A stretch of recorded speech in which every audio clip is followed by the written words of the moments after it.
I'm Charles Cook with Arrowverse, and this is Jeff Rowland, my friend. And we're here to do a small series on the origins of Arrowverse and the stories associated with us starting that and how we built into it. So enjoy it. Come over and visit us on Arrowverse, your streaming app for aviation. Hello, I'm Charles Cook with Arrowverse, and what we're going to start with are the origin story of Arrowverse and how it started. And to do that, we have to really look at the roots of our families and how we got into aviation. And for me, I'm a deep-rooted aviation family, third generation. My wife is 3 generations of aviators also. And I'm going to tell you those stories if you would like to see them. So for us, my family got started in aviation with Clifton Cook. Clifton Cook was a young man living in Tennessee in a family of doctors and engineers. And he became enamored with early aviation, which when he saw aviation, it was actually at its starting point. And as he learned more about it, he talked his parents into allowing him to learn to fly. And what they did is they shipped him off to Treasure Island out in California, and he learned at the Glenn Curtis School of Aviation when he was 16 years old. And what he did is he rode a train from Tennessee out to California to Treasure Island, and they taught him to fly in Curtis flying boats. And learning to fly back then was different than it is today. You didn't solo, you learned to fly.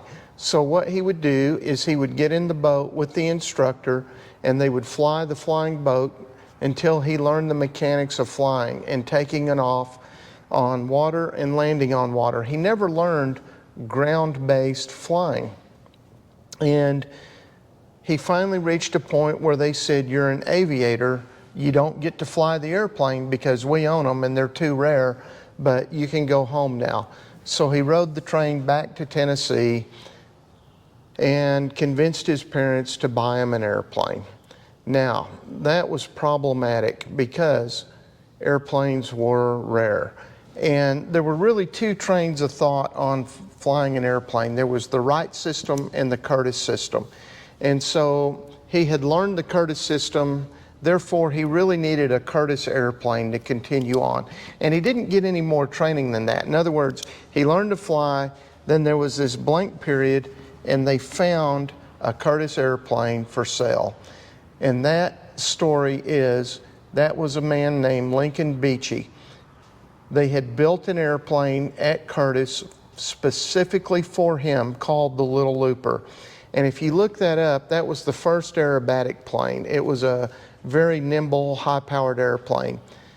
He would perform at expositions and shows for money, and he was making a lot of money.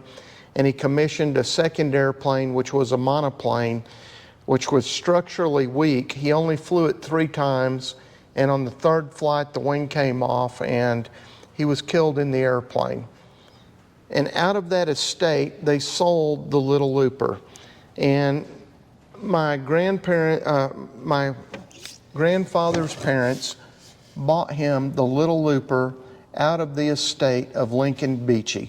And this is my grandfather sitting in the Little Looper in Chattanooga, Tennessee.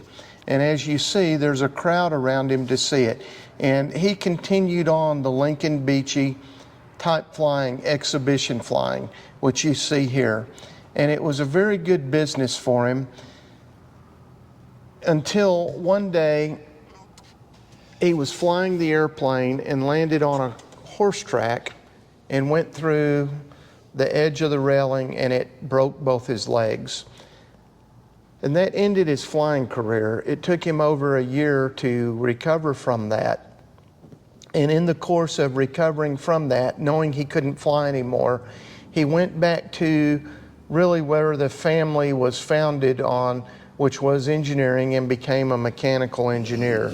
And ultimately ended up an engineer at Buick Motor Cars. And using his aviation background, he became one of the leads in the Buick Aviation Division. And what that was is Buick would make airplane component parts from the car parts. So they were making fuel pumps, oil pumps, that type stuff. And Cliff became the head of that department. And so what they would do is they would send him out wherever the high profile Buick components were being used. So he ended up at the Indianapolis races quite a bit, where they would use the aviation components on the race cars. And he ended up with a lot of famous named pilots that you would know, like Amelia Earhart, to make sure the Buick aviation part worked in these high profile flights. Well, World War II came and Buick became licensed to build Pratt & Whitney engines. And Cliff, being the head of the Buick division, ended up in Fort Worth, where they were installing those engines on the B-24 bombers for World War II. And that is how the Cook family ended up in Fort Worth, and that is how it became immersed in aviation, was Clifton Cook. And I knew Cliff when I was a young child, and our lives overlapped for a few years, and it was just as I was becoming aware of what he was telling me in his many aviation stories.